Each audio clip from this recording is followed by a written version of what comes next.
안녕하십니까. 한경 글로벌 마켓 도쿄나우 김일규 특파원입니다. 라인 야후 사태가 점입 가경입니다. 일본 총무성의 행정 지도를 시작으로 라인 야후와 네이버, 네이버와 소프트뱅크의 이슈로 이어졌죠. 야당이 대일 굴종 외교라며 정부를 압박하더니 뒤늦게 한국 정부가 등판했습니다. 7월 1일까지 일본 정부에 제출해야 하는 조치 보고서에는 네이버 지분 매각이 담기지 않도록 하겠다고 밝혔습니다. 그렇지만 네이버의 지분 매각 가능성이 완전히 사라진 것은 아닙니다. 이번 사태는 라인을 강탈하려는 일본의 배신으로 요약됩니다. 과거 카를로스 곤 르노 닛산 회장의 축출 사건을 떠올리게 하는데요. 최근엔 일본 낸드 플래시 업체죠. 키오시아가 지분 약 34%를 보유한 SK하이닉스의 영향력을 줄이려는 움직임도 보입니다. 기저에는 외국인을 배척하는 일본의 배회주의가 자리 잡고 있다는 분석이 나옵니다. 심지어 조 바이든 미국 대통령은 일본이 외국인 혐오, 제노포비아 때문에 경제 성장이 저해된다고까지 했습니다. 그래서 오늘은 라인 야후와 일본의 배회주의에 관해 얘기 나눠보겠습니다. 이번 라인 사태 전에 일본이 얼마나 치밀하게 준비했는지 보시죠. 사태를 촉발한 총무성의 3월 5일 라인 야후 행정지도 문건인데요. 총 10페이지입니다. 사실 원인 제공은 라인 야후가 했습니다. 앞서 라인 이용자와 거래처, 종업원 등 개인정보 51만여 건이 유출됐을 가능성이 있다며 업무를 위탁한 네이버 클라우드를 통해 누군가 부정한 접근이 있었다고 밝혔기 때문입니다. 총무성의 지적 사안은 크게 4가지입니다. 네이버에 대한 강한 의존, 불충분한 기술적 안전 관리 조치, 위탁처에 대한 부적절한 관리 감독, 보안 거버넌스 미비입니다. 문제가 된 것은 4번째 항목입니다. 보안 거버넌스를 근본적으로 재검토하라면서 위탁처로부터 자본적인 지배를 상당 정도 받는 관계의 재검토를 포함한다고 썼습니다. 라인 야후 지배구조를 보시면 네이버와 소프트뱅크가 50%씩 출자에 세운 A홀딩스가 지분 64.5%를 보유한 최대주주입니다. 라인 야후가 시스템 운영을 네이버에 위탁했는데 네이버가 대주주니 안전관리를 요구하기 어렵다. 그러니 자본관계를 재검토하라는 것인데요. 사실상 지분을 팔라는 의미입니다. 어떤 이유에서든 정부가 민간 기업의 지분 조정을 요구한다는 것이 시장경제 국가가 맞냐는 의문이 들게 하는 것이죠. 사실 라인이 없으면 일본 사회가 마비될 정도로 영향력이 커지다 보니 뺏고 싶었던 것 아니냐는 관측이 나오는 이유입니다. 그럼 이 회사 역사를 알아보겠습니다. 라인은 이해진 네이버 창업자가 10년 넘게 피땀 눈물을 흘려 만들었습니다. 지금은 1억 2천만 일본 국민 중 9,600만 명이 사용하고 있죠.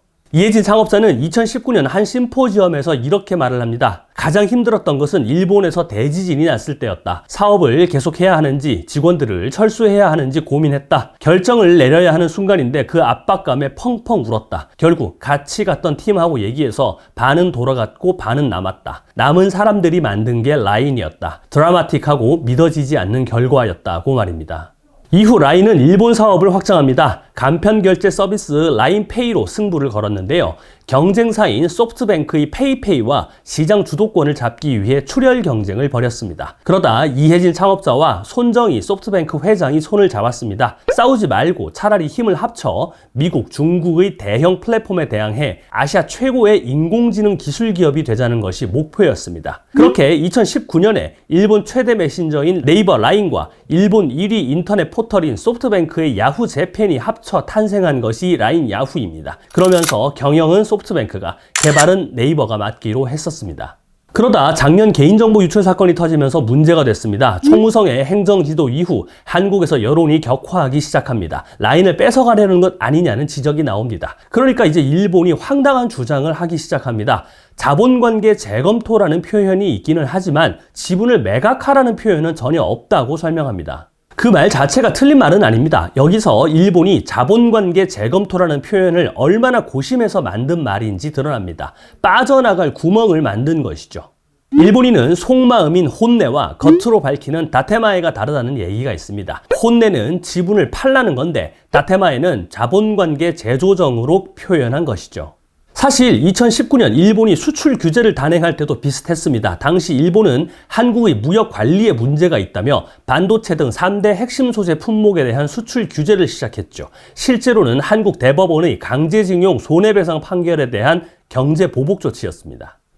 그런데 총무성 행정지도 직후부터 라인야후, 소프트뱅크가 네이버에 라인야후 지분 매각을 요구하기 시작합니다. 정부와 기업이 똘똘 뭉쳐 본격적인 네이버 지우기에 나선 것이죠. 애초부터 라인을 가져가기 위해 준비했던 것처럼 말입니다.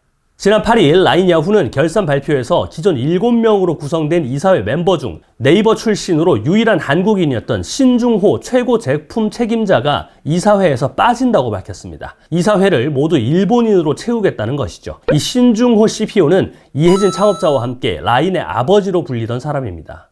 사실 네이버처럼 외국인이 일본 사회에 깊숙하게 침투하면 어떻게 된다는 것을 보여준 사례가 있습니다. 일본의 공격적인 배회주의를 드러낸 카를로스 곤 전 르노 닛산 회장의 일본 탈출 사건입니다. 곤 회장은 1990년대 말 2조 1000억엔 약 18조 원에 달하는 부채 탓에 빈사 상태에 허덕이던 닛산 자동차를 20년가량 이끌며 되살린 경영자입니다. 하지만 2018년 일본 도쿄지검에 배임 혐의 등으로 전격 체포된 이후 4차례나 구속됐습니다. 보수를 일부 축소 신고했다는 혐의였는데요. 과거 일본 사법당국이 조단위 분식회계를 했던 도시바와 올림푸스의 일본인 경영진에게 면죄부를 줬던 것과는 대조적인 모습이었습니다.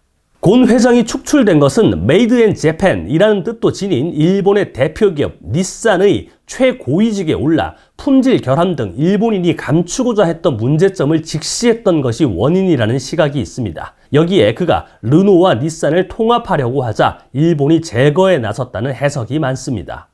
곤 회장은 2019년 말 가택연금 상태에서 일본을 탈출했습니다. 악기 상세에 몸을 숨겨 공항 감시망을 피해 레바논으로 갔습니다. 그리고 2020년 1월 기자회견을 열고 일본을 강하게 성토했습니다. 그의 배임 등을 지적한 닛산의 내부 조사가 그를 몰아내기 위해 획책된 음모라고 주장했습니다. 그러면서 배후에 일본 정부가 있다고 강조했습니다.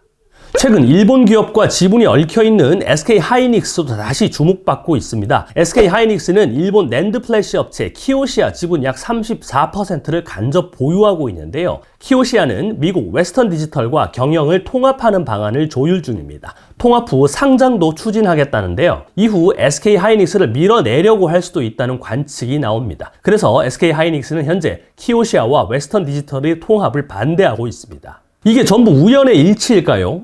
아니면 우리만의 시각일까요? 그렇지 않습니다. 조 바이든 미국 대통령은 중국, 일본, 인도에서는 외국인 혐오, 제노포비아 때문에 경제 성장이 저해된다고 지난 1일 말했습니다. 바이든 대통령은 이날 워싱턴에서 열린 대선 모금 행사에서 이민이 미국 경제에 도움이 됐지만 중국, 일본, 인도에서는 외국인 혐오가 성장을 방해하고 있다고 말했습니다. 바이든 대통령의 이런 발언은 처음이 아닙니다. 그는 지난 3월 스페인어 라디오 방송국 인터뷰에서도 일본인이나 중국인은 외국인을 혐오한다. 러시아인도 그렇다라고 말했습니다. 이에 대해 일본의 반발이 거셌는데요. 본인들만 사실이 아니라고 주장하는 느낌입니다. 다시 라인야후로 돌아가겠습니다. 대통령실 고위 관계자는 지난 14일 한국경제신문과의 통화에서 라인야후가 일본 정부에 제출할 보고서에 네이버의 지분 매각과 관련한 내용은 들어가지 않을 것이라고 말했습니다. 그러면서 보고서에 지분 매각이 포함되지 않았다는 이유로 일본 정부가 네이버에 불이익을 줘서는 안 될 것이라고 강조했습니다. 업계에선 네이버와 소프트뱅크의 협상이 장기화할 것으로 보고 있습니다. 이제 네이버가 어떤 결론을 낼지 주목됩니다. 크게 보면 지분 전량 매각, 일부 매각, 현상 유지로 나눌 수 있는데요. 만약 전부 팔면 얼마를 받을 수 있느냐? 라인야후의 시가총액 약 25조 원에 네이버의 지분과 경영권 프리미엄을 더하면 10조 원대로 추산됩니다. 현재 상태가 이어질 가능성도 배제할 수는 없습니다. 행정 지도에 법적 구속력이 없는 만큼 네이버가 지분을 팔아야 할 의무는 없기 때문입니다. 다만 일본 정부의 유무형 압박은 거세질 확률이 높습니다. 일본의 이번 조치가 또 스스로를 갉아먹을 수도 있다는 관측이 나옵니다. 네이버가 부디 이익을 극대화하는 방향으로 협상을 마무리했으면 좋겠습니다. 이상 도쿄나우 김일규였습니다.